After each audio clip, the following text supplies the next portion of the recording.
Okey, Assalamualaikum warahmatullahi wabarakatuh.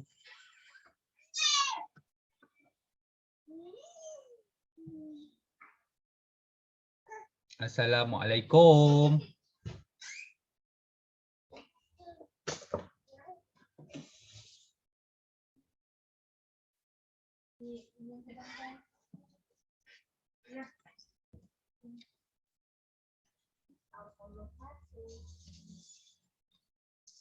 Baik, tak ada orang jawab ke?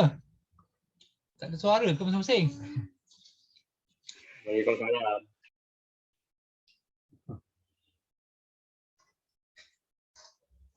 Okey, hari ni kita tengok soalan berkaitan dengan daya. Mungkin kita pernah buat tapi kita ulang balik sebagai ulang kaji . So hari ni kita habiskan je kertas ni.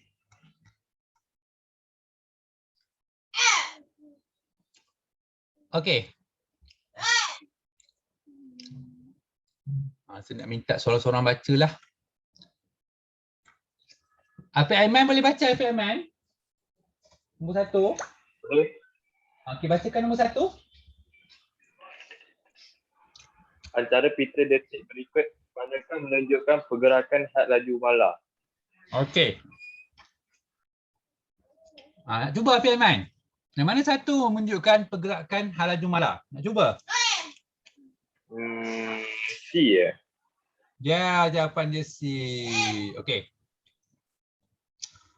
Had laju malar tu maksudnya titik ni, detik dia sama je. Dia punya detik ni sama je. Okey. Maksudnya, kalau yang A ni apa? Siapa tahu? A ni mewakili apa?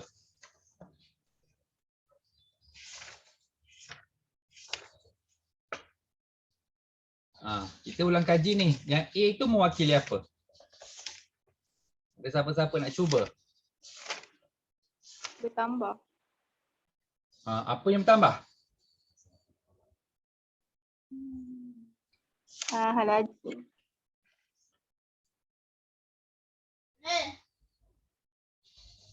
Kalau dia mula daripada sini, ni mula jap. Okey lah, dia mula pada sini lah. Lepas tu dia keluar sebab dia bergerak. Okey. Maksudnya, had laju dia bertambah. Okey, saya tuliskan kat sini sebagai notes korang .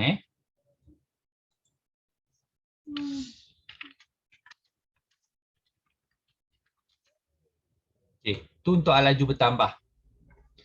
Okey, untuk B,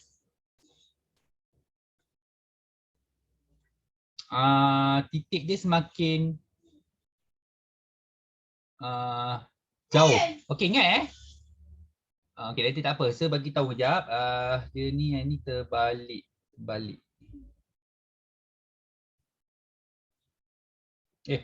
Saya terbalik je.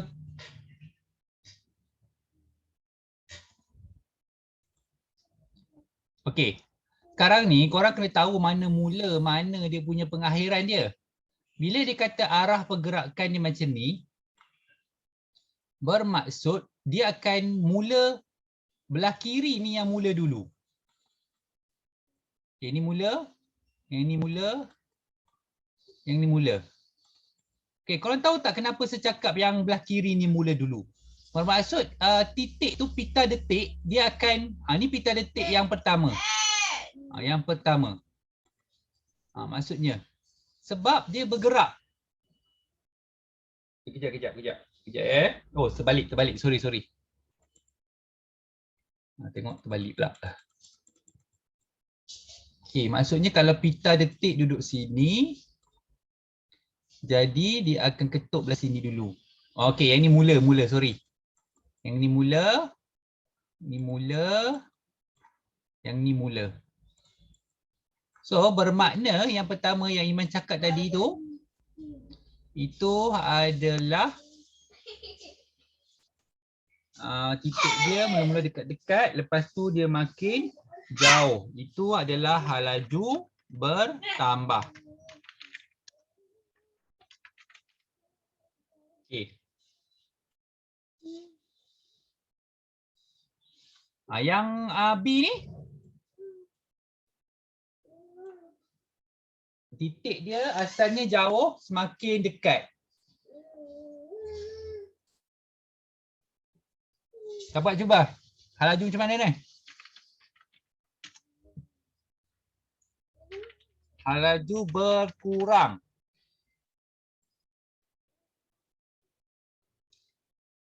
Untuk yang D ni,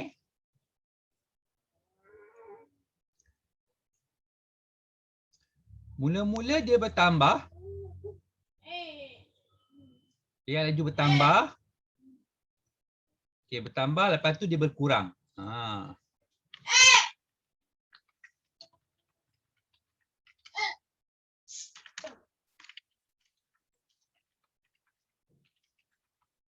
Okey. Ada siapa-siapa nak tanya?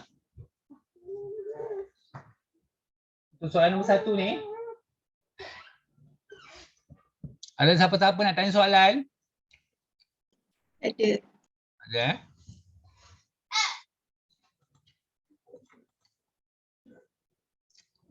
Okey, Hafiz Akwan, bacakan soalan nombor 2.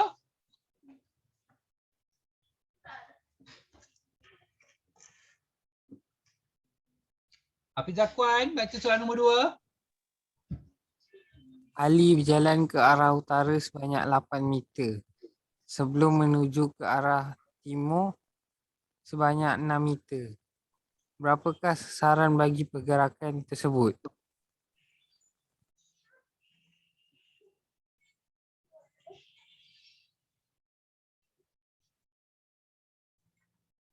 Bergerak ke utara banyak 8 meter.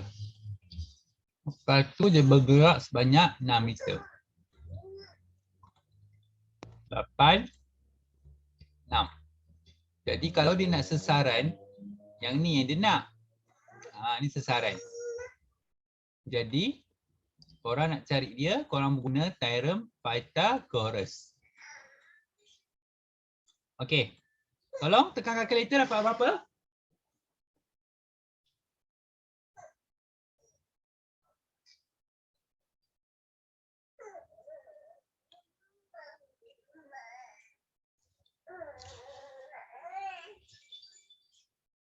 Dapat berapa jawapan? 10. 10.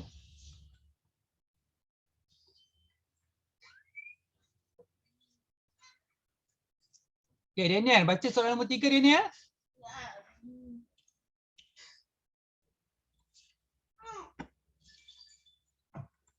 Daniel.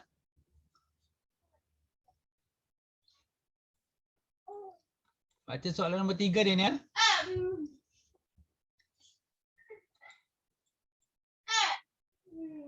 Daniel.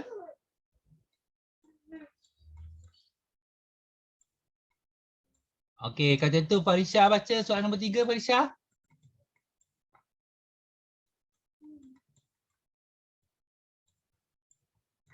Farisha. Baca soalan nombor 3. Sebuah kereta pegun memuncak secara seragam untuk 20 saat.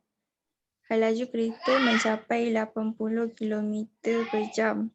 Berapakah pecutan kereta tersebut dalam tempoh ini? Okey. Pegun. Pegun memasuk hal laju dia apa?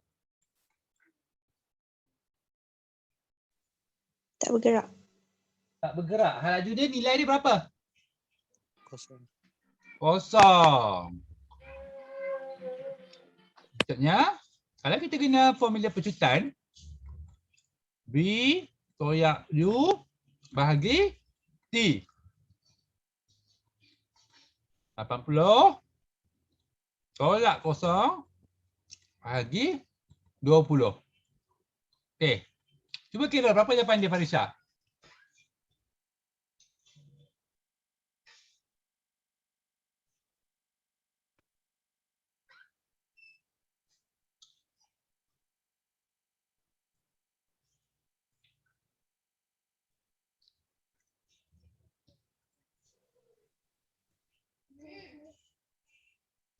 Berapa jawapan dia, kawan-kawan yang lain?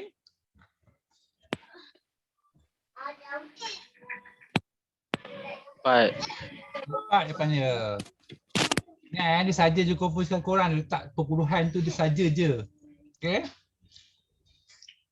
Daniel boleh bacakan tak nombor 4 Daniel? Daniel? Sebuah Okay. kereta bergerak dengan kecepatan 30 meter saat Okay. dia pecut kepada 10 meter saat. Okay. Dalam jarak 20 meter, berapakah pecutan bagi pergerakan tersebut dalam unit meter saat? Alright, okay. Sebuah kereta bergerak dengan kelajuan ya. Maksudnya ini halaju awal, U. Lepas tu dia jadi kurang. Yang ni pula S. So soalan dia suruh cari pecutan. Maksudnya dia nak cari E. Okay. Ni V kuasa 2 tambah dengan U kuasa 2 tambah 2AS. Ni formula yang jarang dihafal. Sekejap, betul tak ada tak?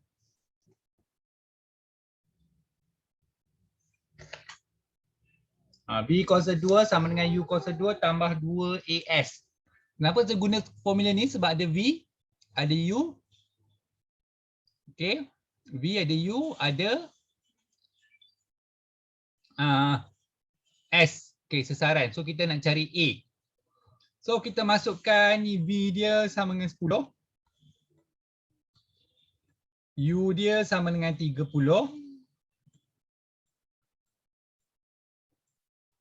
S dia adalah 20. Okey, kita ringkaskan. Kalau ikutkan jawapan korang, dia soalan dia nyapu pecutan. Jadi jawapan dia korang akan dapat negatif. Itu cara dia. Nak kenal pasti jawapan, korang kena agak dulu jawapan dia macam mana. Okey. So darab, tolak, lepas tu korang bahagikan dengan 40. Okey. Daniel, tolong kira Daniel dapat berapa Daniel?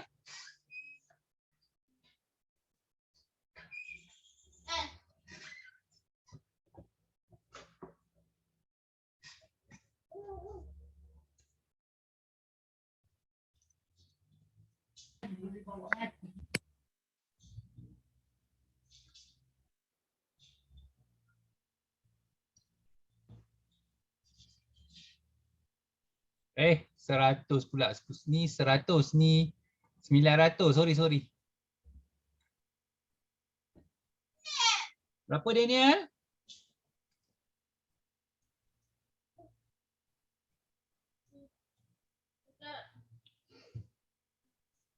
Daniel? Kawan-kawan yang lain, apa jawapan dia? Negatif 20. Negatif 20. Negatif 20. Ingat negatif ni stands for pecutan. Okey, biasa dalam paper 1 dia akan bagi jawapan korang dalam positif. Jangan korang ingat tak ada jawapan. Tetapi kalau dalam jalan kiraan korang hanya perlu tunjuk je pecutan. Okey, sebab pecutan pecutan dia adalah kuantiti vektor. Kuantiti vektor. Okey, kenapa? Sebab negatif ni menunjukkan dia punya arah. So 20 ni adalah dia punya magnitude. So dia adalah kuantiti vektor di mana dia menunjukkan arah dan magnitude. Okey. Itu adalah pecutan. Alright. Jom tengok nombor 5.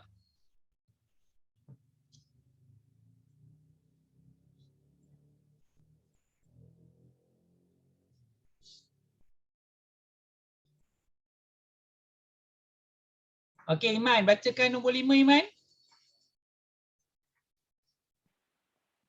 Antara pernyataan yang berikut, manakah menghuraikan pergerakan kereta di mana kelajuannya bersamaan dengan hal laju? Kelajuan dia bersamaan dengan hal laju. Okey, Iman, nak cuba Iman.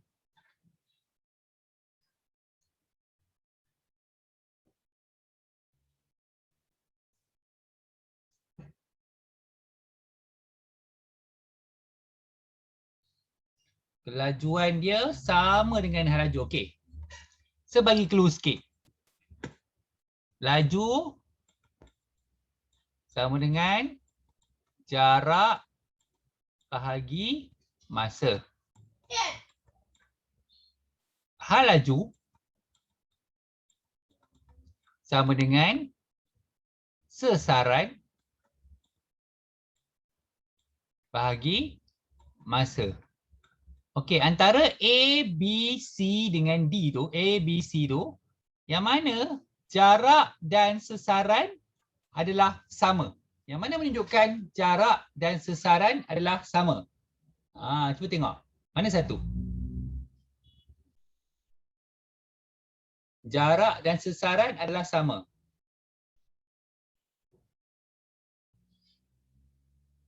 Mana satu Iman? Jarak dan sesaran adalah sama.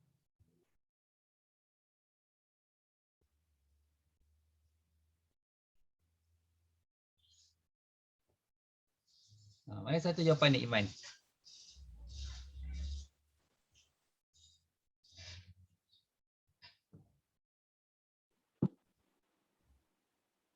B. B. Okey, awak cuba B. Okey, tak apa, kejap. Nombor 5. Okey. Soal A tu, sebuah kereta bergerak ke hadapan. Okey, dengan kelajuan 20 km sejam. Okay, ini untuk A.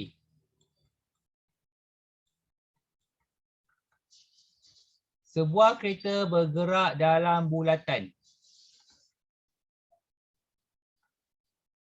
Okey, dengan kelajuan 20 km per jam. Sebuah kereta bergerak dalam garis lurus dengan kelajuan, dia bergerak dalam garis lurus dengan kelajuan 20 km per jam juga.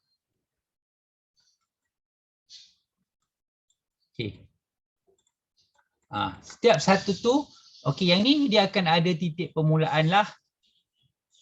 Maksudnya di sini adalah titik A, di sini juga adalah titik B. Bermaksud dia di situlah dia bermula dan di situlah dia berakhir. Untuk B ni, sesaran dia adalah kosong. Kenapa sesaran dia adalah kosong? Sebab dia adalah daripada titik A ke titik B. Ingat sebab dia titik A nak ke titik B, dia berakhir dekat tempat yang sama. Jadi sesaran dia adalah kosong. Bermaksud dia nilai laju dia punya jarak 20 km, tetapi sesaran dia adalah 0 km. Jadi B salah. So tidak boleh jadi jawapan B. Okey.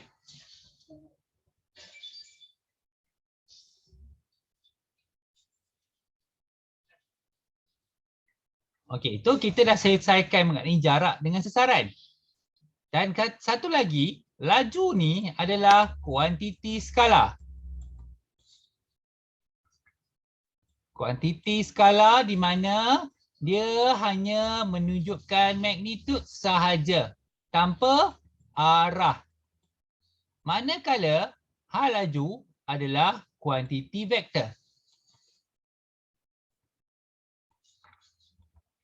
Dia ada magnitud dan arah. Cuba tengok soalan A. Magnitud ke hadapan. Maksudnya dia adalah hal laju, lebih kepada hal laju. Dia bukan laju sebab ke hadapan ni bermaksud arah. Jadi dia adalah kuantiti vektor menunjukkan hal laju. Jadi A bukan jawapan dia. C, sebuah kereta bergerak dengan garis lurus. Okey, dalam satu garis lurus dengan 20 km per jam. Okey, dia hanya ada menunjukkan magnitud sahaja. Okey, maksud soalan ni sebenarnya dia adalah laju.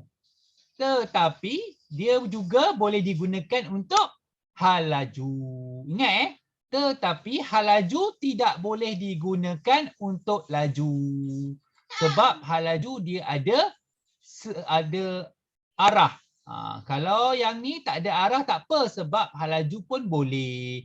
Maksudnya hal laju dengan hal laju boleh jadi benda yang sama untuk soalan C. Alright. Okey, Imran, nombor 6.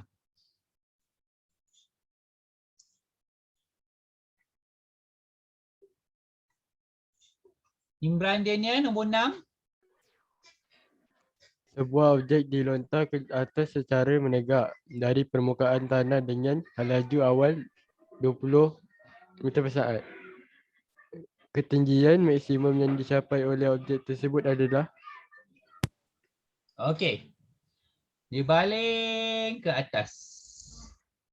Okey, kita nak dia punya sesaran lah.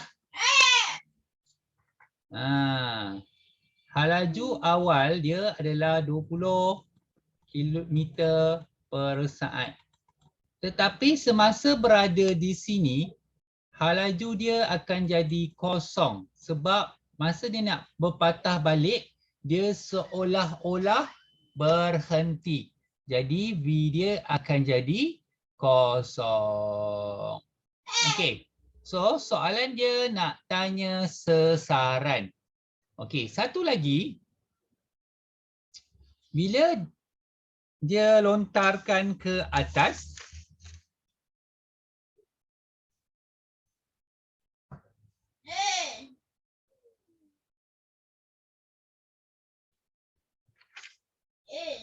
kita akan ada pecutan graviti.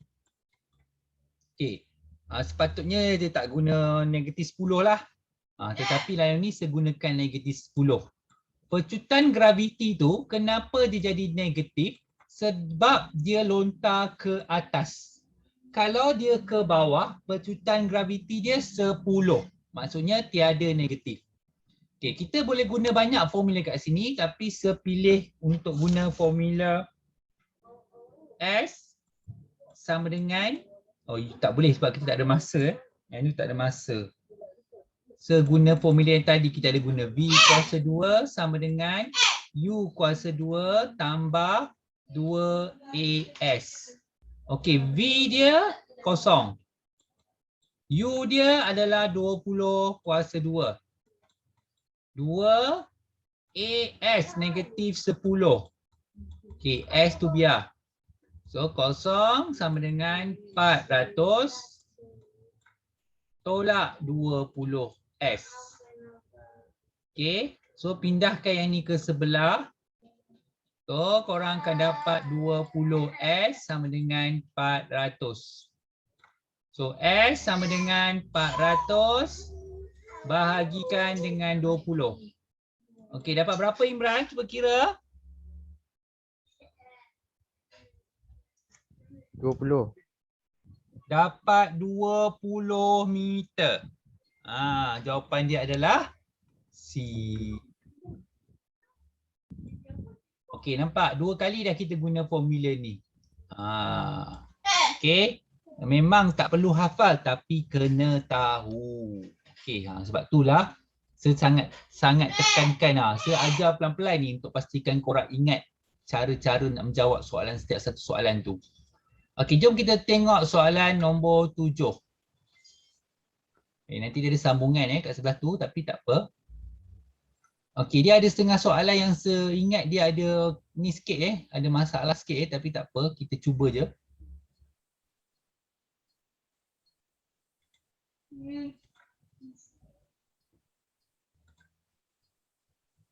Okey.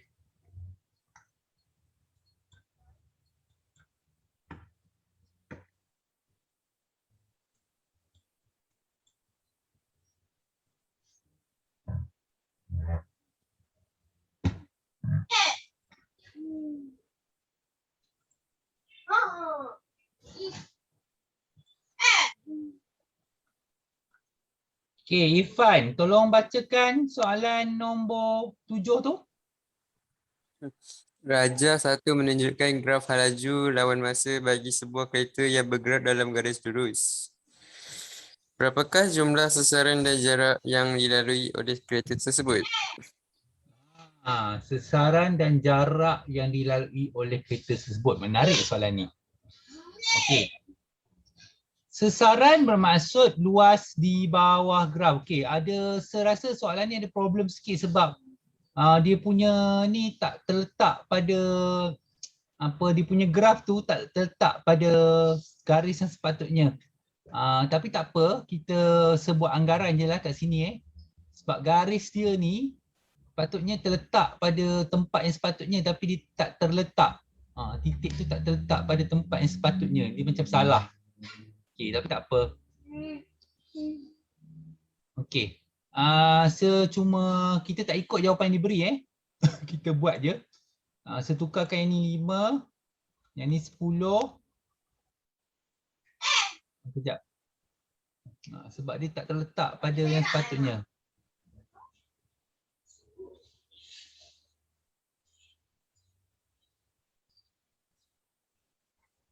Okey, tak apalah.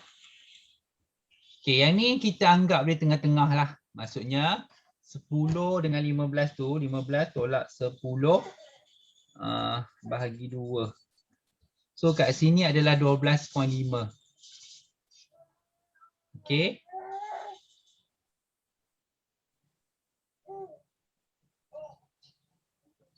Okey, sekejap. Kadang saya takut jawapan tu. Okey, sesaran dengan jarak. Okey. First kali dekat jawapan ni ada yang korang dah boleh singkirkan macam D. D sebab soalan ni kalau sesaran sepatutnya dia akan jadi lagi kurang. Sesaran kurang berbanding dengan jarak. Sesaran kurang berbanding dengan jarak. So jawapan D tu akan salah. Okay. So korang akan tinggal jawapan sama ada A, B atau C. Okey, jom tengok. Allah.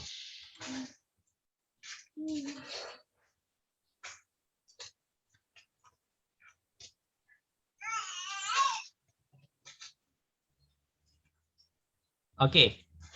Nak cari jarak, dia adalah luas di bawah graf. Okey. Bermakna, ni saya kata tadi dia punya ni tak center, dia punya nombor ni. Jadi saya cubalah ya, betul atau tidak tu kita tengok kemudian. Okey, ni 12.5, ni 7.5, bermakna ni adalah 5 Bawah ni adalah 15. Okey, dia bentuk trapezium. Bermakna kalau luas bawah graf 1/2 darabkan dengan 15 tambah 5 darabkan dengan tinggi iaitu 30. Okey, sepotong. So ni jadi 15. Okey, 20 kali 15. So korang dapat 300. Belah atas saja. Okey. Belah bawah. Okey, belah bawah ni pun kita tak dapat nak agak berapa tapi saya tunjukkan saya agak sini 17.5 So korang tambah darab. Nak cari ni 1/2 darab 30 darab 7.5. Okey. So 1/2 darab 30 darab 7.5. Korang dapat bahagi 2. 112.5. So tambah.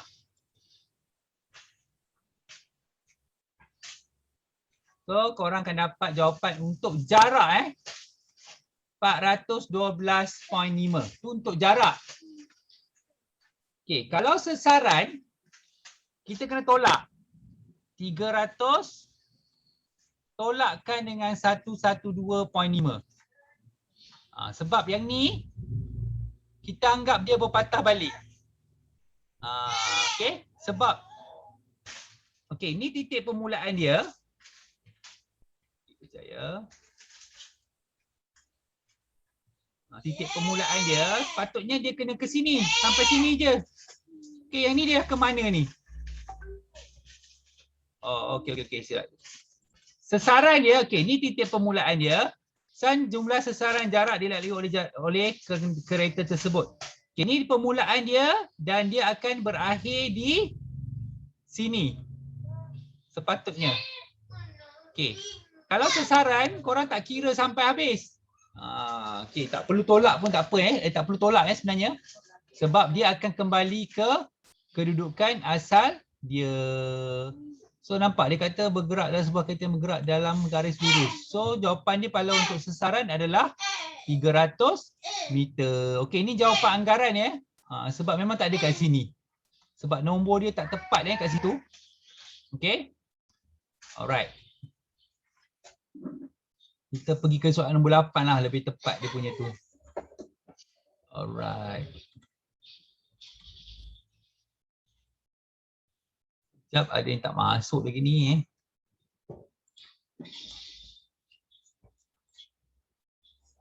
Hai. Apa? Tinggal 7 orang je. 9. Acah.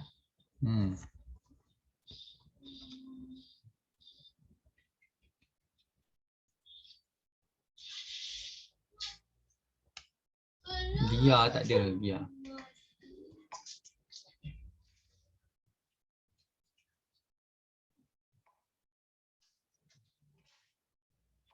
Apa lagi?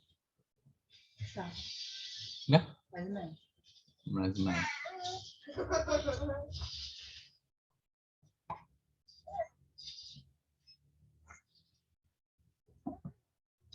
Okey, kita pergi kepada Afiq Aiman balik Afiq Aiman, tolong bacakan soalan nombor, alamak, kenapa ni?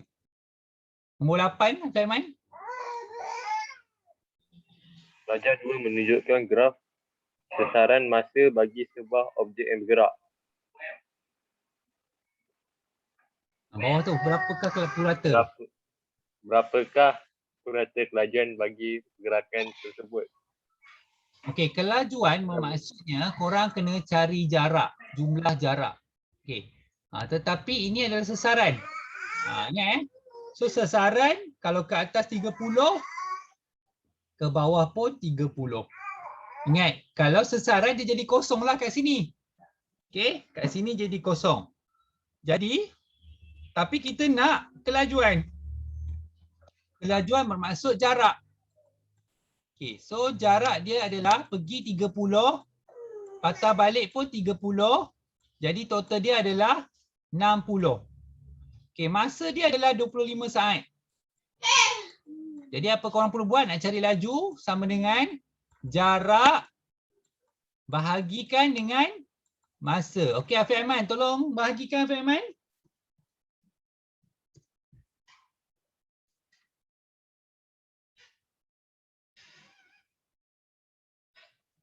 Berapa jawapan dia Afiq Aiman? 2.4. Yes, jawapan dia adalah 2.4 ms tolak 1. Okey. Nampak tak? Dah berapa kali kita buat ni, kita kena pasti. Kalau kelajuan, dia pakai jarak. So jarak kita kena tambah dua-dua. Tapi kat sini hal laju dia tak ada. Sebab kenapa saya kata hal laju tak ada? Sebab dia kan kalau sasaran, kita kena, kalau dalam kes ni dia pergi dan dia berpatah balik. Jadi kalau sasaran, dia jadi sasaran dia sama dengan kosong. Jadi tiada hal laju. Okey, tu berbeza so kena hati-hati. Okey, so kena banyakkan soalan graf ni dengan korang ni.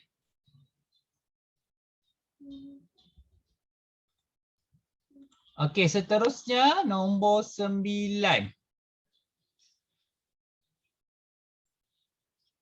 Hafiz Zakwan, bacakan nombor 9. Pecutan ditarifkan sebagai pecutan. Okey, kita tengok balik formula pecutan. Jom tengok formula pecutan. Okey, pecutan sama dengan hal laju akhir tolakkan dengan hal laju awal bahagikan dengan masa. Okey. Tolak ni bermaksud perubahan. Perubahan. Okey. Atas ni adalah V halaju awal, U halaju akhir. Bermaksud perubahan halaju. Atas ni sahaja merujuk kepada perubahan halaju.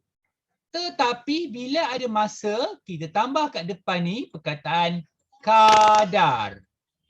Jadi jawapan dia adalah kadar perubahan halaju. Jawapan dia adalah C. Okey, boleh?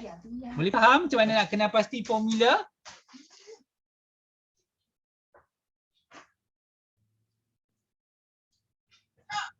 Macam mana nak buat definasi daripada formula, boleh faham tak yang lain-lain semua? Boleh. Boleh Okey, kita pergi ke nombor 10. Okey, nombor 10 kat situ Okey, nombor 10. Daniel, tolong bacakan nombor 10 Daniel. Alamak, apa benda ni keluar kejap. Okey, Daniel. Nombor 10.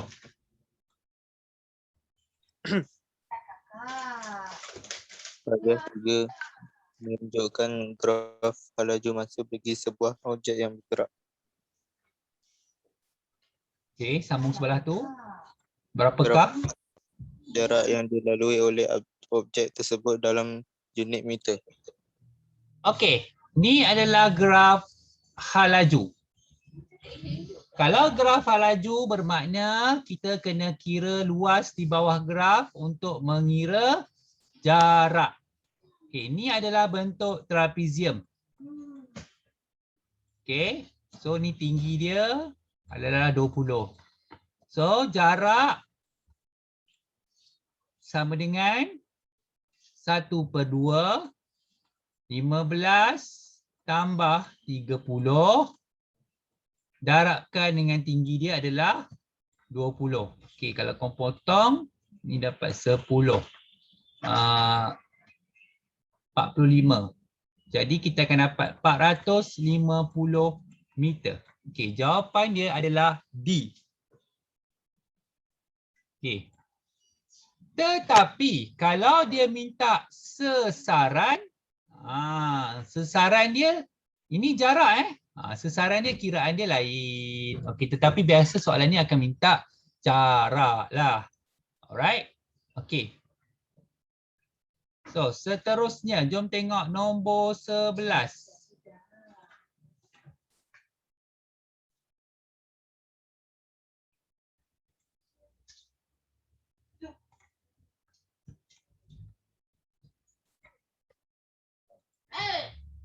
Farisha, nombor 11.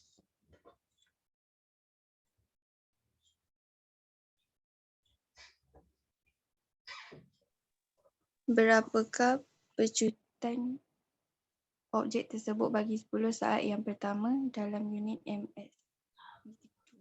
Okey, 10 saat yang pertama bermaksud kawasan ini. Yang sekalakan warna coklat ni. Alright. Okey, kalau dia minta pecutan, sebiasakan korang untuk pakai koordinat. Okey, 0, 10,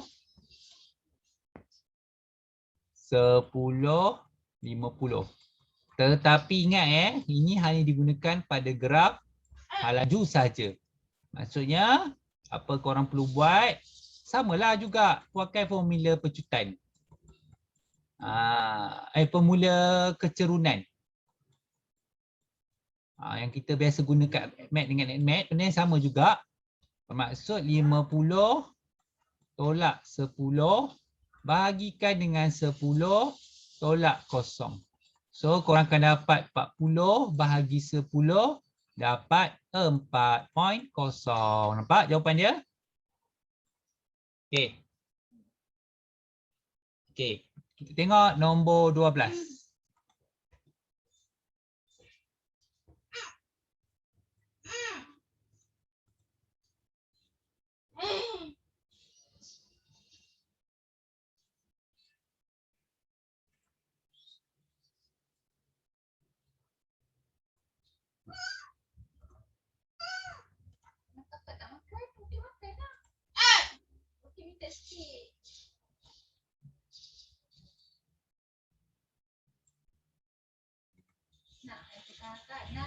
Okay, Iman, bacakan nombor 12 Iman.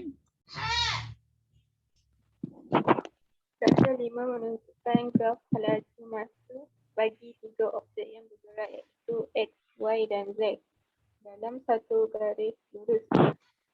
Antara pernyataan yang berikut manakah adalah benar tentang pergerakan objek X, Y dan Z? Alright, jom kita tengok dulu dia punya ni. Soalan A dia beritahu, jawapan A dia beritahu objek Y dalam keadaan pegun. Betul ke objek Y itu berada dalam keadaan pegun, Iman? Tak. Ha? Tak Habis tu dia berada dalam keadaan apa, Iman? Pegun. Tiba-tiba tukar pula. Ni gerah halaju tau. Okey, dia bukan berada dalam keadaan pegun, tapi dia berada dalam keadaan apa tu? Halaju yang seragam. Halaju seragam. Right. Okey, ni berada, Y ni berada dalam halaju yang seragam. Kalau dia graf sesaran, barulah kita panggil dia pegun. Okey. Okey, objek X mempunyai sesaran yang lebih besar daripada objek Y. X lebih besar daripada Y. Senang je lah, korang kira je lah dia punya luas bawah graf. Okey, untuk X kirakan luas bawah graf dia. Ini 10, yang ni 50. Ini adalah trapezium lagi. Jadi 1/2 darabkan 10 tambah 50. Darabkan tinggi dia iaitu 60. Okey, potong. So 60 darabkan dengan 30, kita akan dapat 1800. Manakala untuk Y pula sama juga trapezium juga iaitu 1/2. Yang ni nilai dia adalah 30. Yang bawah ni nilai dia adalah 60. Darabkan dengan tinggi dia iaitu 50. Okey. So 90 darabkan dengan 50 bahagikan dengan 2. So dia dapat 2250. Okey. Dia kata X lebih besar. Bermaksud salah lah. A dah salah. B pun dah salah. Objek X mempunyai sesaran yang lebih besar berbanding dengan objek Z. Okey, kira Z. Kira Z pula. Dia kata lebih besar jadi 30 darabkan dengan 60 iaitu kita dapat 1800. Dia kata Y dengan X dengan Z. Dia kata X lebih besar pada Z. Tak, sama sebenarnya. Okey. Untuk nombor 11 ni. Baik. 60 darabkan dengan 30. Sama.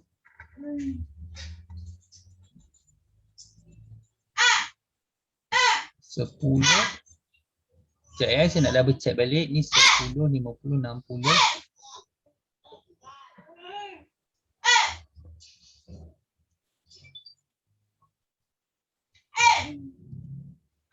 Okey, tengok yang D pula. Objek Z mempunyai sesaran yang lebih besar berbanding X dan Y. Jadi D pun salah. Okey, A dah salah, B dah salah, D yang salah. Tetapi sebenarnya X dengan Z ni sepatutnya sama. Okey.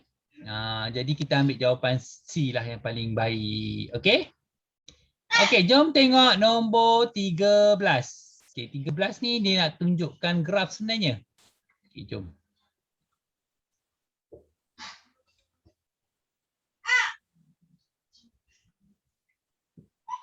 Okey. Baik. Imran, bacakan nombor 13.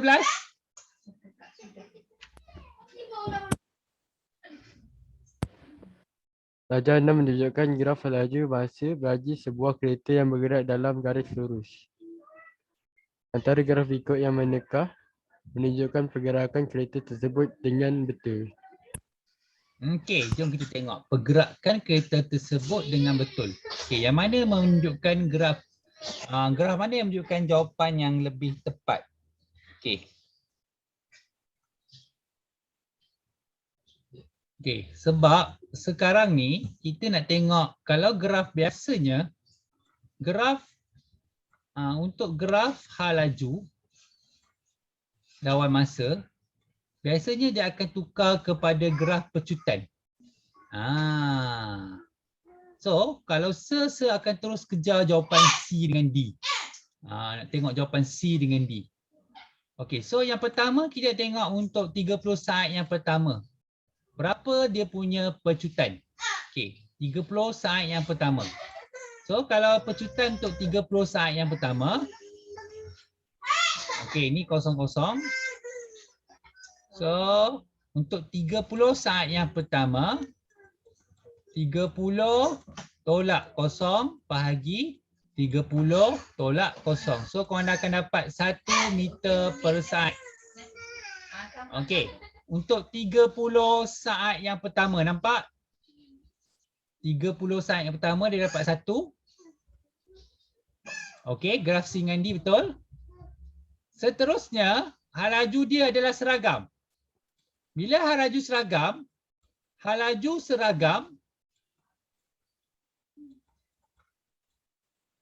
okey, hal laju seragam, pecutan dia adalah sifar.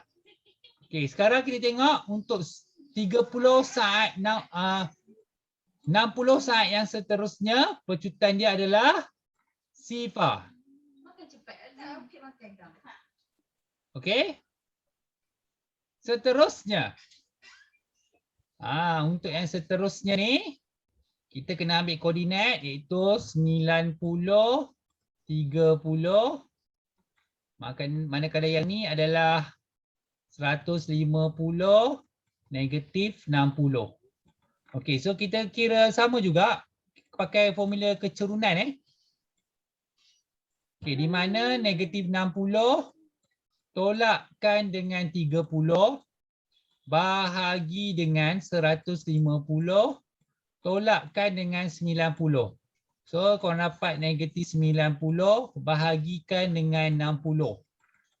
Jadi negatif 90 bahagikan dengan 60, korang akan dapat negatif 1.5. Okey, tengok yang mana yang memberi jawapan negatif 1.5. Jawapan dia adalah D. Okey, kadang-kadang dalam periksa, dia bagi graf ini, graf hal laju melawan masa, dan disuruh korang buat soalan graf pecutan. Okey, sekarang korang nampak macam mana buat graf pecutan. So korang nampak macam mana, kena cari dulu pecutan untuk setiap bahagian. Bahagian yang pertama, bahagian yang kedua dan bahagian yang ketiga. Baru korang boleh lengkapkan formula untuk graf pecutan. Okey. Ada apa-apa soalan nak tanya?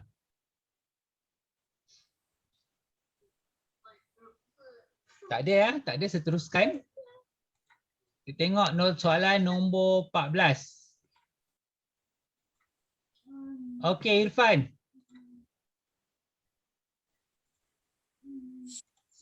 Sebuah kotak yang berjisim 10 kg jatuh dari ketinggian 20 meter.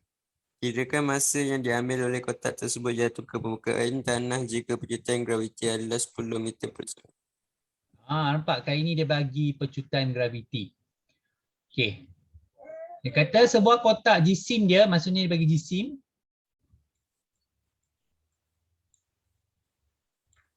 Okey, lepas tu dia bagi ketinggian ialah sasaran Kirakan masa yang dia ambil, okey dia nak masa. oleh kotak tersebut ke permukaan tanah jika percutan graviti iaitu G sama dengan 10. G atau A, dia boleh jadi G atau A, sama. Okey. Masa yang diambil, masalahnya dia bagi M sama dengan 10 kg. Saya rasa M tu macam tak perlu je. Sebuah kotak yang berjisim 10 kg jatuh dari ketinggian 20 meter. Kalau jatuh dari ketinggian 20 meter, bermaksud dia bermula daripada U sama dengan kosong. Dia bermula daripada U sama dengan kosong. Sebab dia baru bermula. Jadi kita boleh guna formula V sama dengan U tambah AT. Mungkinkah boleh?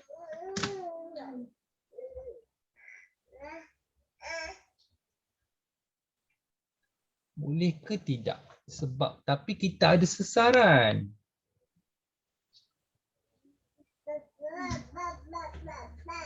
Okey, saya rasa kita boleh guna formula ni. S sama dengan UT tambah tengah AT kuasa 2. Okey, S 20. U dia sama dengan kosong. Okey. A dia adalah 10. Dia jatuh ke bawah. Kalau jatuh ke bawah, dia punya ni 10. Kalau dia ke atas, dia negatifnya sebab melawan arah graviti. Okey. So, ni T kuasa 2. Ni potong dapat 5. Alright. So, 20 sama dengan 5T kuasa 2. 20 bahagi 5, so T kuasa 2. So T kuasa 2 korang dapat 4, T sama dengan punca kuasa 2. 4 sama dengan 2 saat. So jawapan dia adalah B. Okey, boleh faham Boleh faham setakat ni?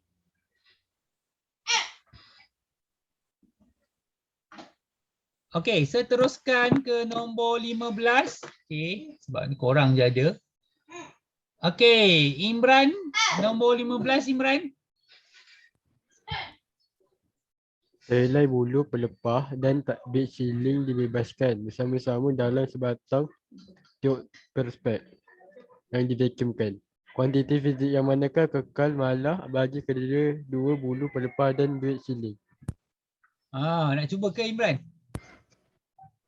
Sekejap. Dia dalam vacuum. Bila dalam vacuum,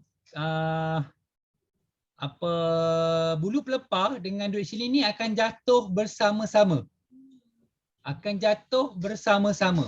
Jadi kuantiti fizik apa yang dia tak berubah ataupun tidak mempengaruhi bulu pelepah dan duit siling?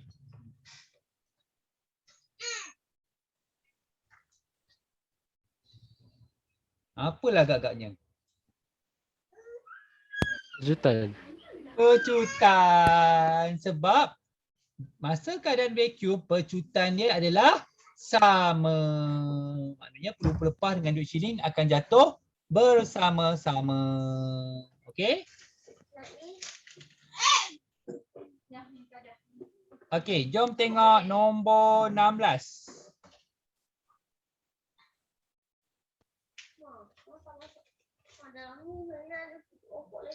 Okey, Afiq Aiman. Sila Afiq Aiman, nombor 16.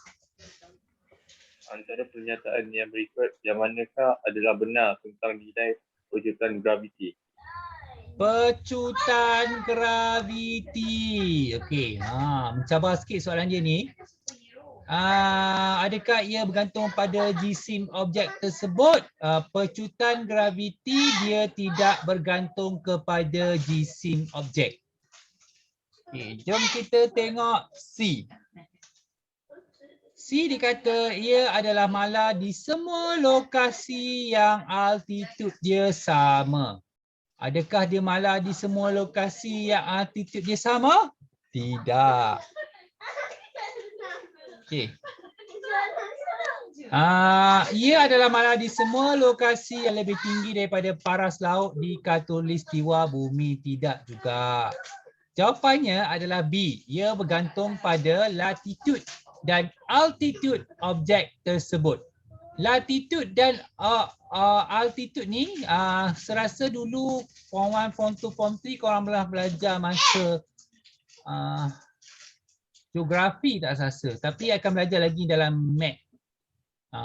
Okey, patutnya so dia bergantung, maksudnya pecutan graviti ni dia sangat-sangat bergantung pada kedudukan objek tersebut. Sebab tu kedudukan dia adalah latitude dan altitude. So jawapan dia latitude ni dia punya kedudukan pada bumi. Altitude ni ikut-ikutkan punya ketinggian dia. Okey, daripada paras aras laut. Okey, jom tengok nombor 17. Hai, Hafizah Kuan pula hilang. Okey, Aisyah, bacakan nombor 17. Antara situasi yang berikut, manakah boleh diterangkan dengan menggunakan prinsip inersia? Prinsip inersia. Prinsip inersia ni adalah kebolehan, maksud dia adalah kebolehan sesuatu jasad untuk menentang sebarang perubahan yang dikenakan ataupun berlaku ke atas jasad tersebut. Contoh, kalau kita naik kereta, kita belok ke kanan. Ayah korang belok ke kanan, kan? Contoh, sebagai contohlah kawan-kawan kita yang semalam banyak membelok. Serasa kawan kita yang banyak membelok semalam Imran kot. Betul tak Imran? Kau tak banyak membelok semalam? Apa? Semalam kan nak pergi tempat tu kan banyak membelok. Oh. Masa ayah kau belok ke kanan, badan kau ke kanan ke kiri? Lupa. Imran, masa ayah belok ke kanan, badan kau belok ikut ke kanan ke kau ke kiri? Kau tak sedarkan diri? Kanan. Ke kanan. Masa ayah kau belok ke kiri, kau pun akan ikut badan kau ikut ke kiri. Melainkan kalau kau tak sedarkan dirilah. Tu masalahnya. Okey. Okey, jadi itu adalah contoh inersia. Itu adalah contoh inersia. Okey. Itu adalah contoh sebab badan kita sepatutnya ke kanan. Jadi badan kita akan ke kanan. Jadi badan kita menentang perubahan. Tetapi patutnya badan kita akan ke kiri. Kita belok ke kanan, patutnya badan kita akan ke kiri. Tetapi tak. Inersia menyebabkan badan kita menentang perubahan yang berlaku. Jadi, antara jawapan A, B, C dengan D ni, siapa nak cuba? Jawapan dia apa? Yang menunjukkan inersia.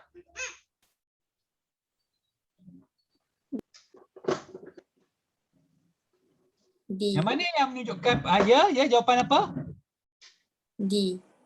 D jawapan dia. Sebab penumpang di dalam sebuah bas menghala ke belakang apabila bas itu bergerak ke hadapan daripada keadaan pegun. Okey, masa bas tu berhenti. Okey, masa kalau korang biasa pernah naik bas lah. Kan, serasa korang ni semua tak pernah naik bas ya. Ada yang pernah naik bas? Tak ada?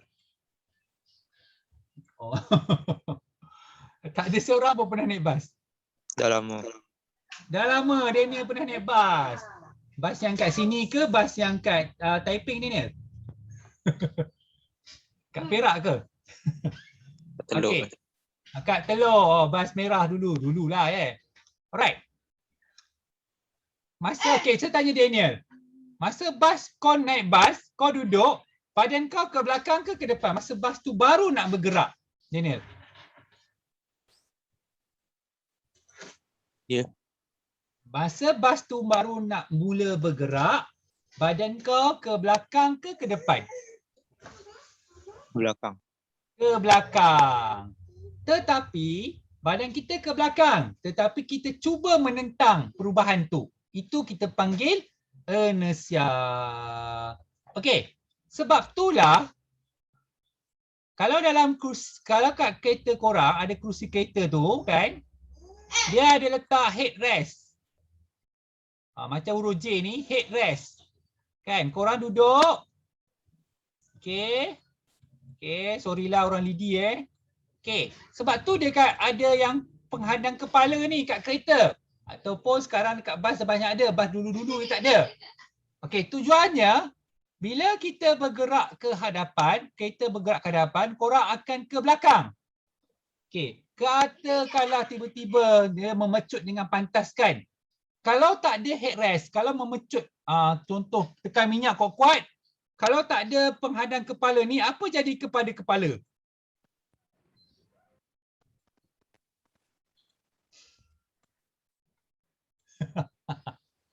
Apa jadi kepada kepala? Patah kepala. Tercabutlah, bahaya. Sebab itulah guna headrest tu. Kalau ayah tiba-tiba memecutkan, kepala korang mesti tersentak pada headrest tersebut. Okey, tu tujuan headrest. Okey, ataupun penghalang kepala. Macam itulah bunyi dia bahasa Melayu Okey, jom tengok nombor 18. Okey, connecting to audio, silakan. 18. Hafiz Zakwan. Hukum gerakan Newton pertama nyatakan bahawa. Okey, hukum gerakan Newton yang pertama menyatakan bahawa setiap objek akan mengekalkan keadaan dalam pegun ataupun kelajuan mala dalam garis lurus kecuali daya luaran bertindak ke atas objek itu. Jawapan dia adalah D. Okey. Seterusnya, Daniel, nombor 19.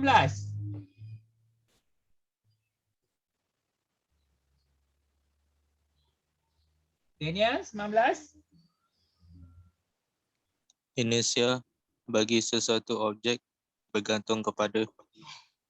Okey, siapa nak cuba jawapan dia apa ni nombor 19 ni? Inersia bergantung pada apa?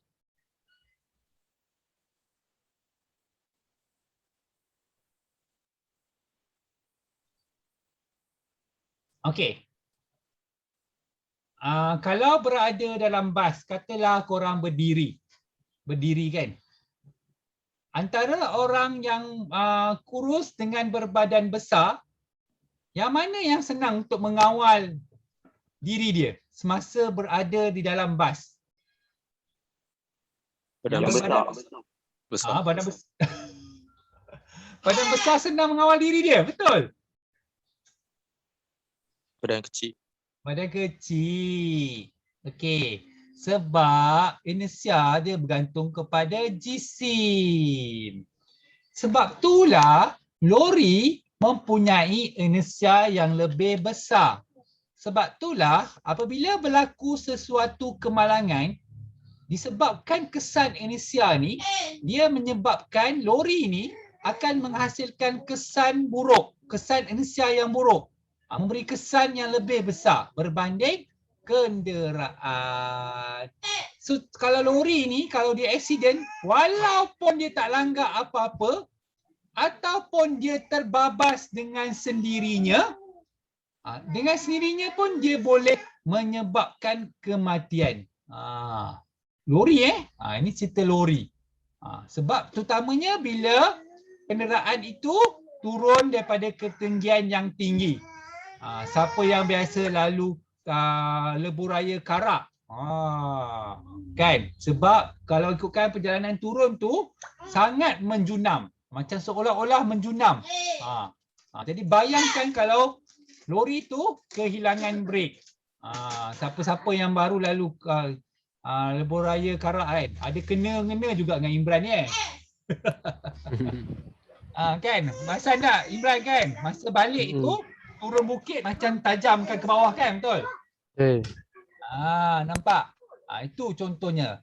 Sebab itulah waktu tu kita kena, kalau kita menaiki kenderaan, kita kenderaan yang lebih kecil, kita kena sedaya upaya mengelak daripada duduk di sebelah ataupun berdekatan dengan kenderaan yang lebih besar. Nampak? Kalau style kalau balik kampung lalu highway, memang akan menjauhkan diri daripada lori. Sama ada kalau lori tu laju, biar lori tu pergi, ataupun kalau lori tu pelan, saya akan potong dia secepat mungkin. Itu cara dia. Terutamanya kalau siapa, itu lebuh raya Karak. Kalau lebuh raya utara selatan, mungkin Daniel pernah lalu, ingat tak Daniel? Kalau dekat antara Ipoh dengan Taiping ada terowong menora tu. Betul. Turun dengan naik. Masa naik lori slow je. Masa turun lori macam tak ada break. Okey. Itu keadaan dia. So siapa tahu dan siapa pernah lalu kat tempat tu, dia tahu masuk ke site Indonesia. So lepas ni kalau balik dengan keluarga, ingatkan ayah, jauhkan diri daripada lori. Sebab kawasan-kawasan yang saya sebutkan tadi, yang naik bukit turun bukit ni biasa berlaku kemalangan. Jangan cerita yang macam-macam jenis kemalangan berlaku ni. Okay. Alright. So nombor 20. Okay, Farisha Nabiha, nombor 20.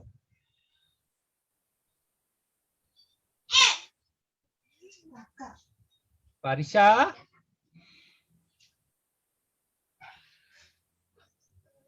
Farisha Nabiha. Ya, sir. Nombor 20. Mengelamun ke? Prinsip keabadian momentum menyatakan bahawa prinsip keabadian cinta menyatakan bahawa bukan. Prinsip keabadian cinta tu hanya pada Anwar Zain.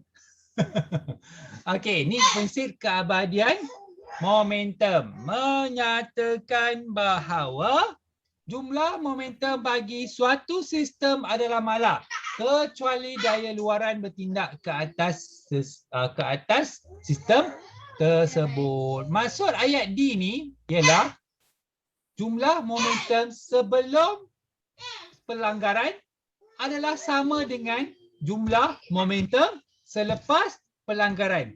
Tu maksud ayat D dan ayat yang berada dalam buku teks korang. Okey, 20. Jawapan dia adalah D. Okey, Iman. Bacakan nombor 21.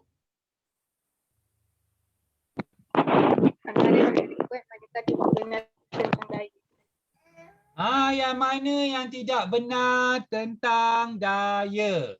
Okey, daya boleh mengubah bentuk sesuatu objek, betul tak? Contoh belon.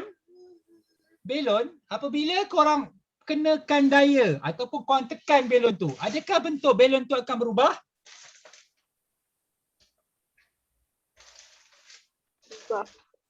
Berubah. Kalau korang tak tahulah kalau tak pernah main belon. Okey. C. Daya boleh mengubah arah pergerakan bagi objek yang bergerak. Betul? Dia boleh mengubah arah pergerakan objek yang bergerak. Contoh kalau korang main kereta mainan, korang tolak dia lurus, lepas tu korang pukul dengan pensel ke, so kereta mainan tu akan bergerak ke arah yang lain. Okey. Seterusnya D, daya boleh mengubah hal laju bagi objek yang bergerak. Macam mana kita tengok daya boleh mengubah hal laju apabila objek yang bergerak? Contoh dia, apabila korang naik kereta, ayah korang bawa kereta, mula-mula bawa pelan je, tiba-tiba nak potong kereta depan, dia tekan minyak. So, tekan minyak, maksud tekan minyak tu bermaksud kita memberikan daya tambahan untuk kenderaan itu untuk bergerak lebih laju. So, daya boleh mengubah hal laju bagi objek yang bergerak. Daya, okey, dia ada E lah. Sampai E. Fizik memang ada sampai E Daya boleh mengubah momentum bagi objek yang bergerak. Betul lah. Mengubah momentum ni sama ada dia menambah ataupun mengurangkan nilai momentum. Jadi jawapan dia B. 21 jawapan dia adalah B. Saya boleh mengubah inersia objek yang bergerak. Tidak. Inersia hanya boleh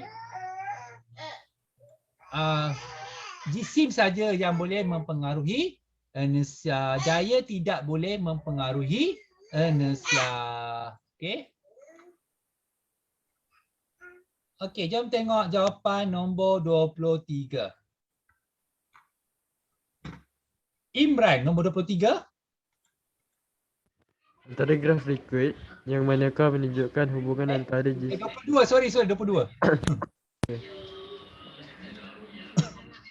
sebuah roket yang berjisim 50,000 kg dalam keadaan pegun, ia menghasilkan daya tuju ke atas sebanyak 800,000 Newton Newton daripada pembakaran bahan api. Pejutan graviti adalah 10 meter per saat. Berapakah pejutan bagi roket dalam unit meter per saat? Okey. Sebuah roket jisim dia 50,000 kg dalam keadaan pegun. Okey, maksudnya tak bergerak. Ia menghasilkan daya tuju. Dia bukan daya tuju, daya tujah. Okey, dia salah tulis tu, daya tujah. Ke atas sebanyak 800,000 Newton daripada pembakaran bahan api. Pecutan graviti dia adalah 10 meter per saat. Okey. Berapakah pecutan bagi roket itu dalam unit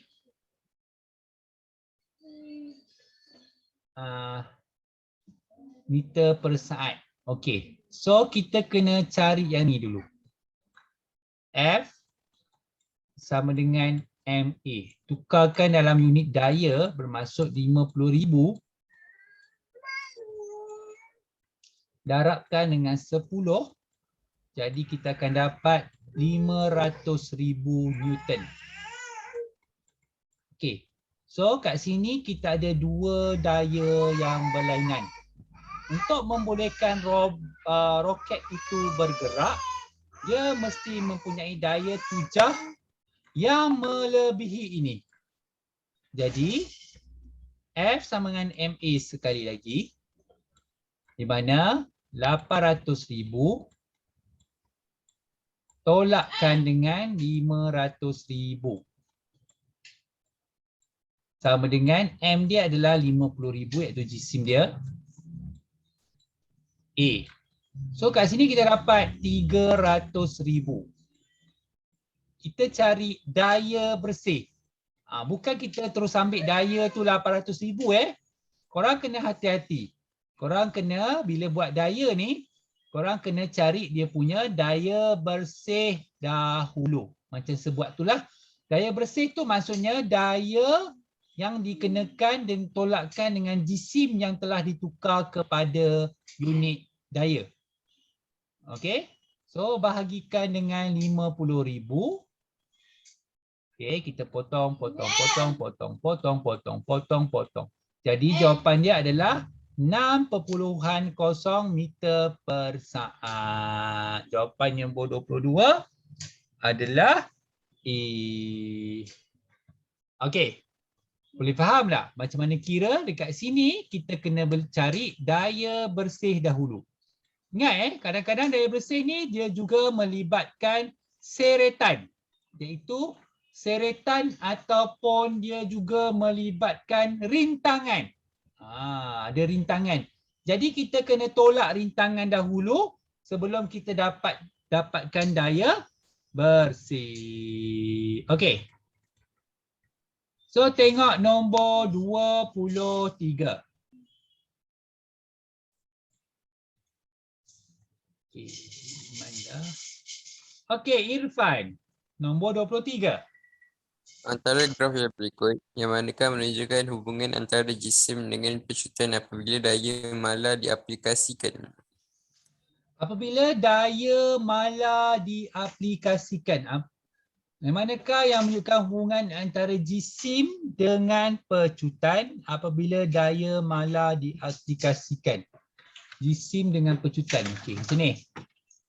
F sama dengan MA. Dia nak bandingkan jisim dengan pecutan. Jadi korang tak boleh letak dia sebelah-sebelah. Pindahkan jisim. So dia akan jadi M. Sama dengan A. Okey. F ni adalah mala. Bila F adalah mala, kita letakkan nilai dia 1. So A sama dengan 1/M. Jadi graf dia adalah Y melawan X di mana Y dia adalah A, X dia adalah 1/M. Jadi A salah, B pun salah. Tinggal C dengan D. Okay, cuba tengok betul-betul. Dalam keadaan begini, bandingkan ni dengan semua ni, apabila A bertambah, 1/M pun bertambah. Apabila A berkurang, 1/M pun berkurang. Bermaksud dia nak ceritakan dia berkadar langsung ataupun berkadar terus. Jawapan dia adalah C. Okay. Alright.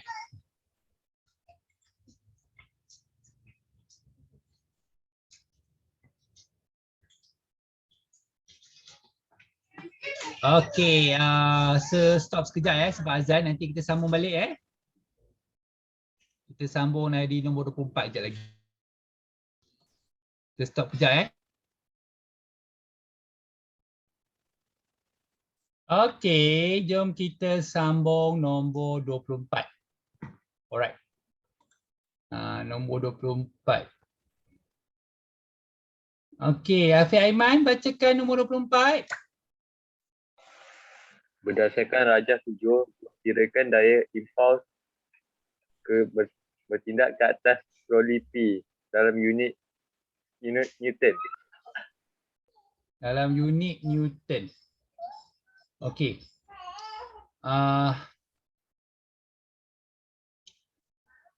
Daya impuls adalah perubahan momentum. Kalau daya impuls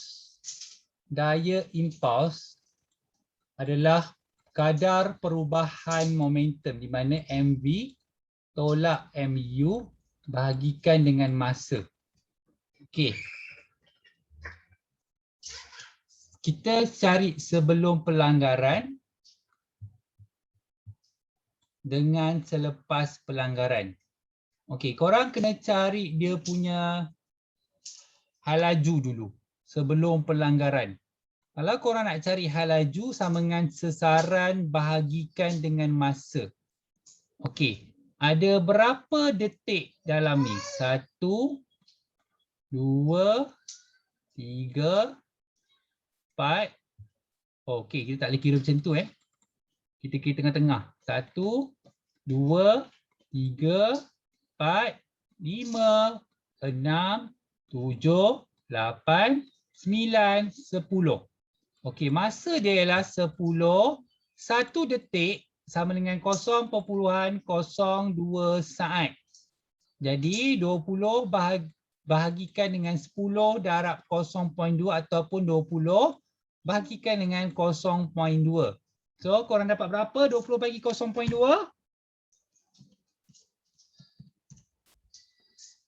Dapat berapa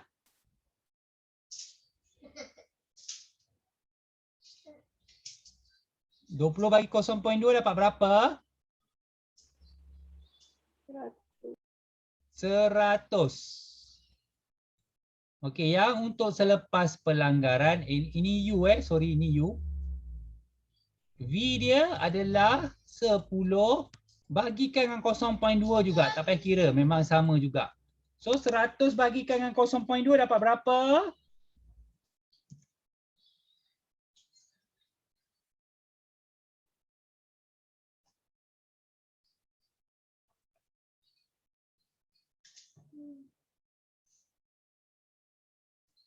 Dapat berapa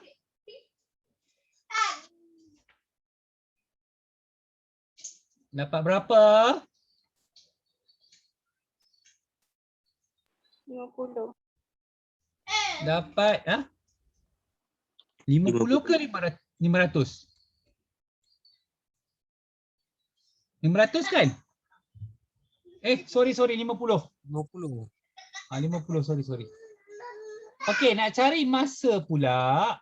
Ada berapa keratan kat sini? 1, 2, 3. Okey, ada 3 keratan kat situ.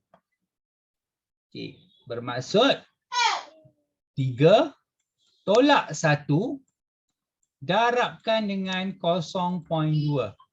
Bermakna 2 darabkan dengan 0.2, korang akan dapat 0.4. Okey, jadi kira B itu iaitu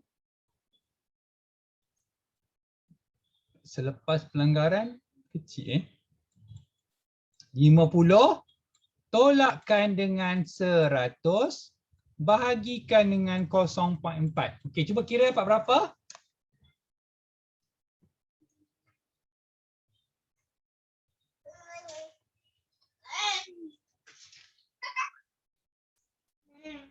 Betul ke 0.4 je?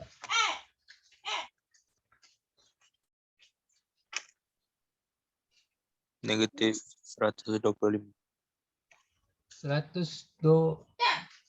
Negatif 125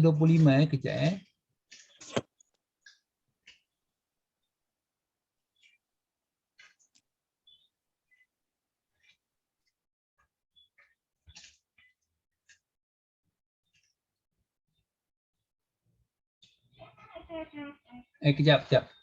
Raja, daya impuls.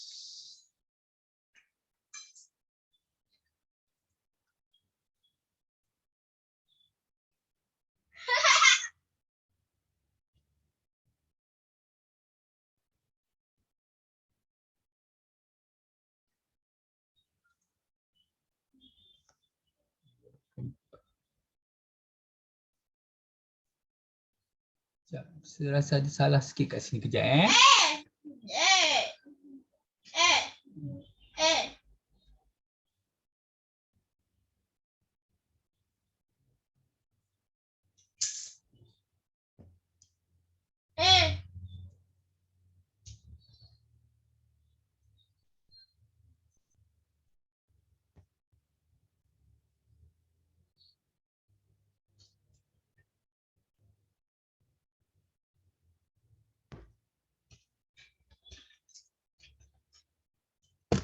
Sekejap ni 1, 2, 3, 4, 5, 6, 7, 8, 9, 10. Betul lah 10. 10 jadi 30. 30 tolak 1 kali 0.02. 58. 20 bagi 0.58.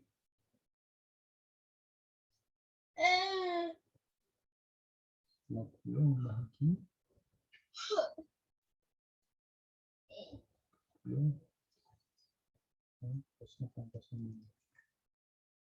50 bagi 0.58.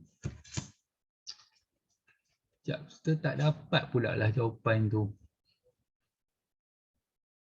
Highlight after, sebelum, selepas, betul? Perubahan momentum. Okey, tapi tak apa saya tunjuk dia punya pengiraan je So korang akan dapat 125 Okey, negatif ni daya impuls tu dia akan menunjukkan arah pergerakan dia ke mana. Okey, nanti saya check balik jawapan dia. Patut jawapan dia dibagi B. Okey, tapi cara kira macam ni. Okey. Okey. So kita tengok nombor 25. Aisyah bacakan nombor 25 Aisyah. Peter membengkokkan kakinya semasa terjun dari sebuah dinding. Dia mendarat dengan laju 5 ms-1. Jisim Peter adalah 60 kg. Berapakah daya impuls yang bertindak ke atas Peter jika masa yang diambil oleh dia untuk menghentikan pergerakannya adalah 0.5 saat? Okey, daya impuls Nanti saya cek balik tadi. Mengikutkan kakinya semasa terjun dari sebuah ni mendarat dengan halaju.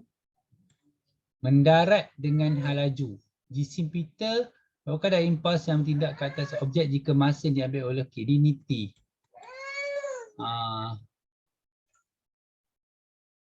Dia mendarat dengan halaju. Okey.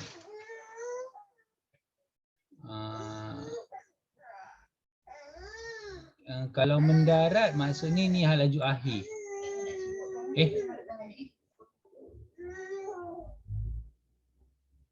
Halaju akhir dia kosong lah. Sebab dia mendarat. Halaju awal dia 5. So, F sama dengan MB tolak MU bahagi T. M dia ialah 60 darabkan terbalik ni U, ni V. Ialah halaju akhir dia kosong. Kosong tolak M dia 60 darabkan dengan U dia iaitu 5 bahagikan masa 0.5 saat. Jadi 300 bahagikan dengan 0.5 dapat berapa ya?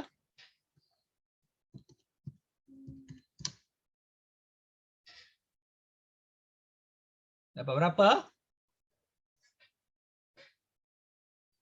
300 bagi 0.5? 600. 600. Okey, ini senang skip benda tadi. Sebab tu tadi kita kena kira masa. Cuma ada satu benda yang tak ada kat situ tadi. Tapi tak apa, nanti Peter detik tu nanti saya tunjuk balik. Okey, jawapan dia C. Okey, Hafiz Zakwan, bacakan nombor 26.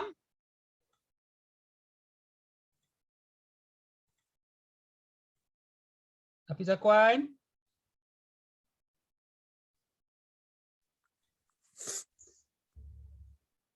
Sesuatu daya F bertindak ke atas 0.060 kg bola tenis yang bergerak dengan halaju 2 ms -1. Jika halaju bola tenis tersebut bertukar kepada 6 ms -1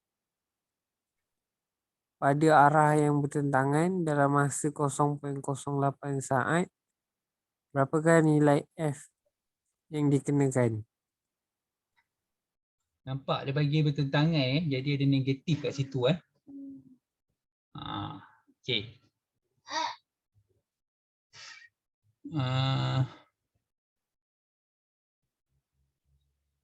Nilai F yang dikenakan. Jadi F sama dengan MV tolak MU bahagikan dengan T. M dia ialah 0.06 darabkan dengan V jadi negatif 6 sebab bertentangan, tolakkan dengan 0.06 darabkan dengan 2 bahagikan dengan masa yang diberi iaitu 0.08. Okey, cuba kira.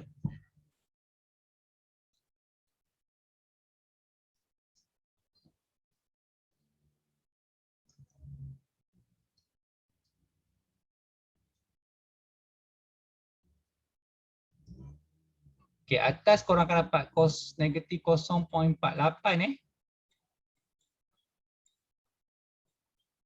Okey, cuba kira dapat berapa?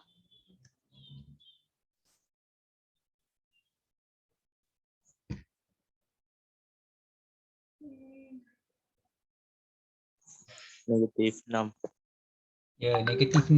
Maksudnya objek tu memberikan daya 6 Newton pada arah yang bertentangan. Nampak? Itu negatif tu maksudnya arah bertentangan. Jawapan kita tak letak negatif tak apa. Tapi jawapan negatif tu maksudnya arah dia arah yang bertentangan ataupun berlawanan. Okey, kita tengok nombor 27. Okey, Daniel bacakan nombor 27.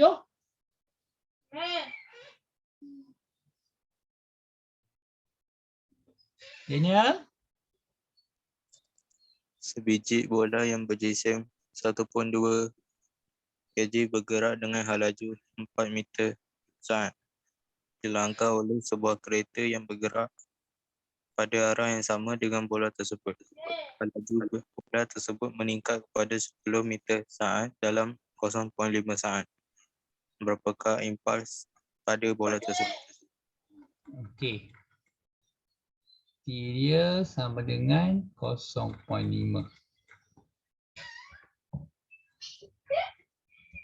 Berapakah impuls pada bola tersebut? Maksudnya kena kira daya, lepas tu bahagikan dengan masa.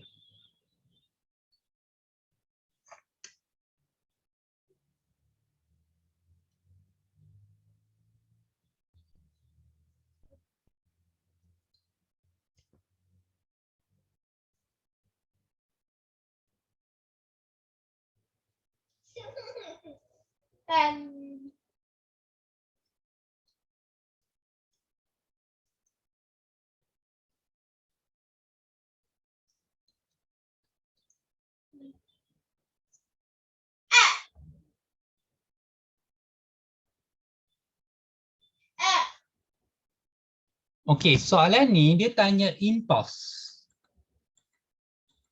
Menarik ni. Impuls ni maksudnya MV tolak MU saja. Jadi apa korang perlu buat? 1.2 darabkan dengan 10 tolak 1.2 darabkan dengan 4. Cuba kira. Dia tak guna masa ni Dia hanya kira impuls tidak melibatkan masa. Okey, cuba kira dapat berapa?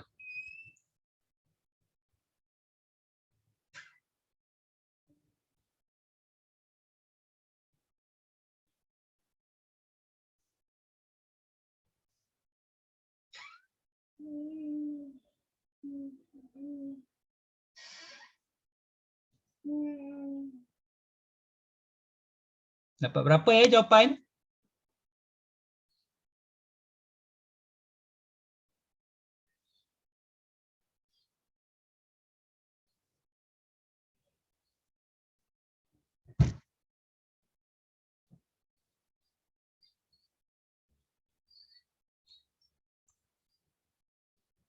Dapat berapa? Dah kira belum?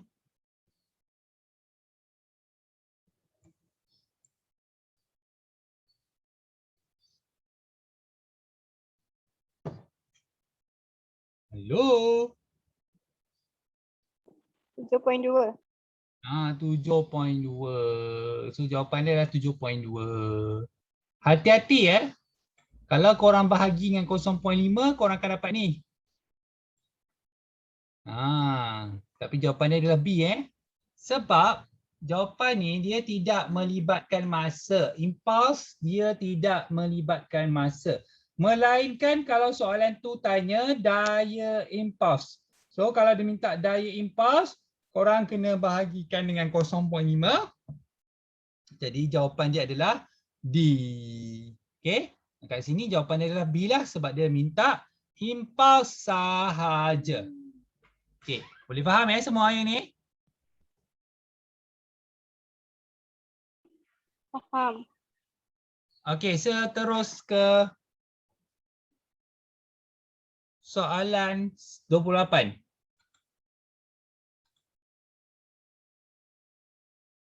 Okey, Farisha tolong bacakan 28.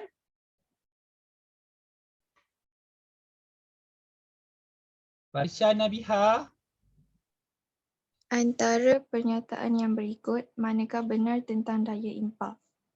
Okey, manakah benar tentang daya impuls? Jawapan dia adalah B, kadar perubahan momentum. Macam mana jadi kadar perubahan momentum? Sebab dia MV tolak MU bahagi T. Kadar tu sebab dia ada masa. Okey. So nombor 29. Iman?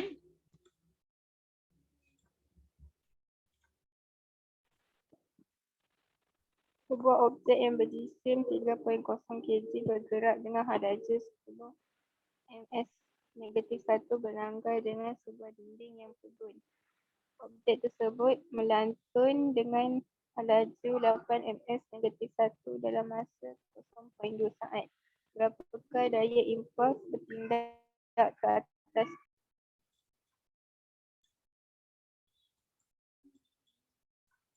Okey, dia kata melantun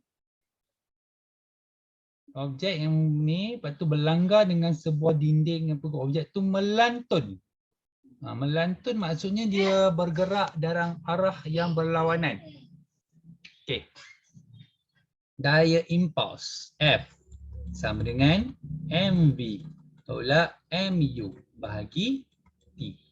So M dia 3, V dia -8 tolak M dia 3, U dia adalah 10 bahagikan dengan 0.2. So -24 tolakkan dengan 30 bahagikan dengan 0.2. Okey, cuba kira.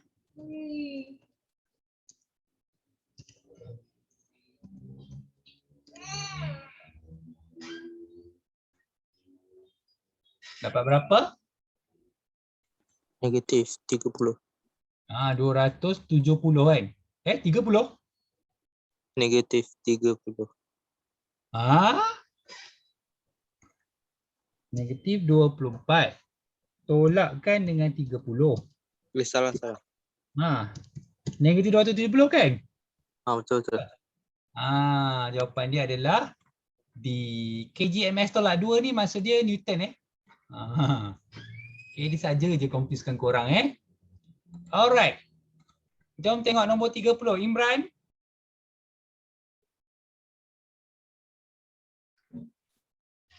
30. 30. Antara ciri-ciri yang berikut, manakah tidak boleh meningkatkan keselamatan penumpang di dalam sebuah kereta?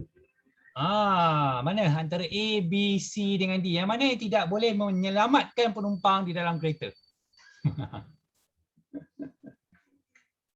Senang je ni.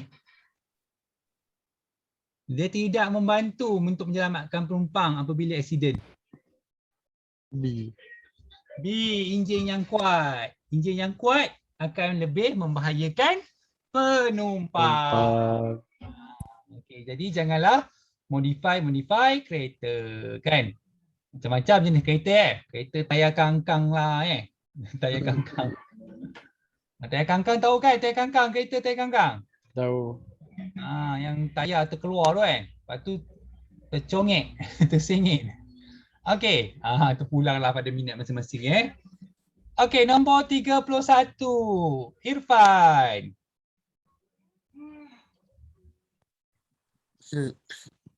31%. Yap, betul 31. Antara pernyataan yang berikut, manakah salah tentang kekuatan medan graviti? Kekuatan medan graviti. Yang manakah salah tentang kekuatan medan graviti?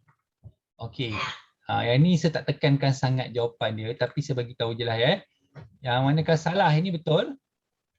Unit dia nilainya sama bagi semua objek di lokasi yang sama. Okey, sama.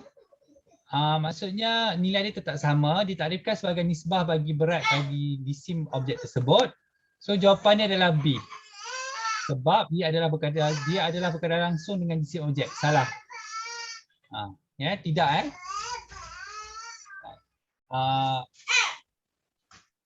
medan graviti ni dia sama untuk setiap jisim objek, nilai dia adalah sama. Okey, dia adalah sama. Okey. Okey, nombor 32. Okey, balik kepada Afi Aiman baca 32. Sebuah objek yang berjisim 12 kg diletakkan di atas sebuah planet yang mempunyai kekuatan medan graviti 6.7 Newton kg. Berapakah berat bagi objek? Berat maksudnya dia nak F. F. Berat F. Ni M. Okey. G sama dengan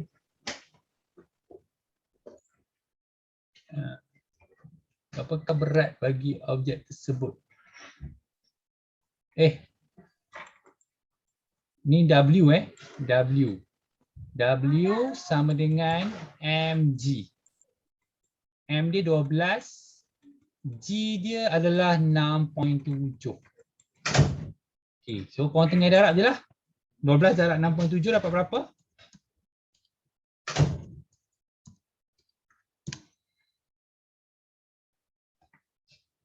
80.4, betul Betul tak? 80.4.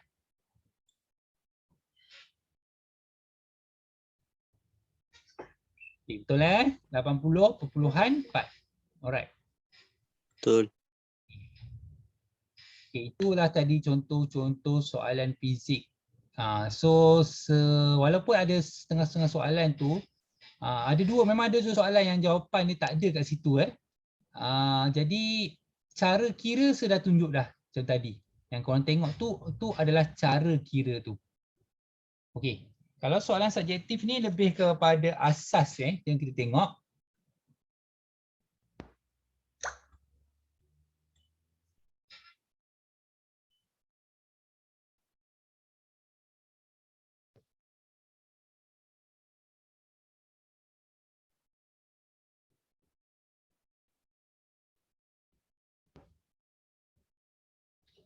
Okey, apakah yang dimaksudkan dengan simbol U? Okey, patutnya semua orang tahu maksudnya adalah hal laju awal.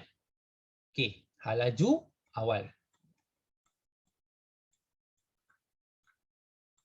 Okey, apakah takrifkan A? A itu adalah, okey, kalau kita tengok formula dia, A sama dengan V tolak U bahagi T. Okey, ini adalah perubahan hal laju. Atas ni adalah perubahan hal laju.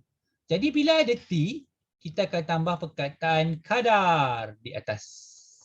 Kadar perubahan hal laju. Alright. Okey. Seterusnya. Tengok soalan nombor 3. Okey, apakah maklumat yang diperoleh daripada AT? AT. Okey. So, kan dia bagi V sama dengan U tambah AT. Okey, apabila korang pindahkan U ke sebelah, dia akan jadi V tolak U. Tadi saya dah bagi tahu. Ni dua-dua hal laju. Jadi kita tahu dia adalah bila ada tolak, kita tahu dia adalah perubahan hal laju. Jadi jawapan dia adalah perubahan hal laju. Okey. Right. Okey, seterusnya tengok soalan B.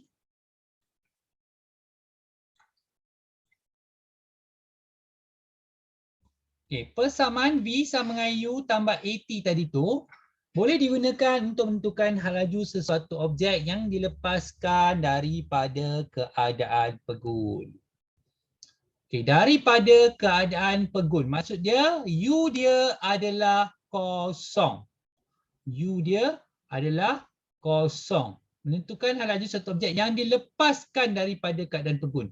Jika sekeping logam jatuh bebas daripada keadaan pegun, jatuh bebas tu jatuh tu ke bawah. Berapakah hal lajunya selepas 5 saat? V sama dengan U tambah AT.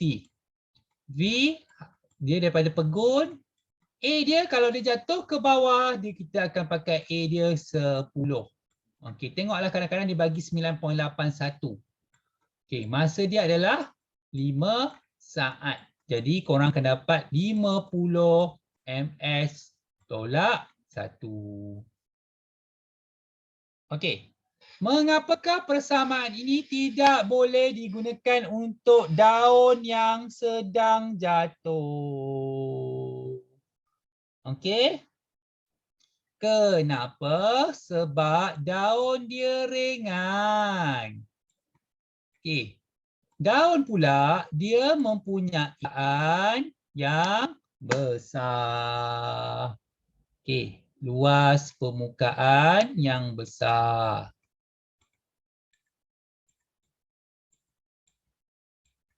Okey. Bila dia ada luas permukaan yang besar, jadi dia ada rintangan. Okey, rintangan. Bila adanya rintangan, dia menyebabkan pecutan dia tidak seragam. Okey. Kalau korang jatuhkan daun daripada tempat yang tinggi, korang perasan daun tu akan bergerak kiri, kanan. Kiri, kanan. Kiri, kanan. Kiri, kanan. Kiri, kanan. Perasan tak? Perasan tak daun dia jatuh, dia bergerak kiri, kanan. Kiri, kanan. Kiri, kanan. Biasa tak? Perasan tak? Sebab itulah dikatakan pecutan dia tidak seragam. Okey, masa ni, lepas tu kat sini dia perlahan. Lepas tu dia laju balik. Lepas tu dia perlahan. Lepas tu dia laju balik. Lepas tu dia perlahan. Jadi, tak boleh kita gunakan untuk mengira sehelai daun yang jatuh. Okey, jom tengok nombor 34. Okey, 34 ni lebih kepada soalan paper 3 saya cuma bagi tahu yang tertentu je lah sebab yang ni kena ukur tak tepat So dalam eksperimen ini dia ada pemboleh ubah untuk soalan yang melibatkan ini. Orang kena ukur pakai pembaris. Okey. So okey. Saya tak gunalah yang ni lagi nanti saya simpan lah. Okey. Sebab tak boleh kita macam dia eksperimen, kena ukur. Kalau tak ukur, jadi macam korang tak buat lah. Okey. Jom tengok nombor 35. Okey, tak apa. 35 ni adalah soalan paper 3 juga. Cuma masalah sekarang ni, saya boleh je bagi jawapan kat korang. Tapi problemnya sekarang ni saya tak tahu lagi konsep soalan SPM tahun ini macam mana, tahun 2021 ni macam mana. Nanti yang ni pun saya simpan juga dahulu. Okey, dua soalan ni saya simpan dahulu sebab saya pun tak pasti konsep soalan korang tu macam mana. Okey, bila dah pasti nanti kita akan gunakanlah untuk latihan mungkinlah masa SPM korang nantilah. SPM 2022 yang tidak pasti lagi bila. Okey. Okey, habislah dulu fizik untuk hari ini. Jadi minggu depan minggu depan tak perlu, maksudnya hari ini patutnya sekelas dengan korang je lah. Minggu depan sekelas dengan budak sains, budak yang ambil sains sahaja sebab hari ni kan banyak budak samta yang kena cucuk kan. Okey.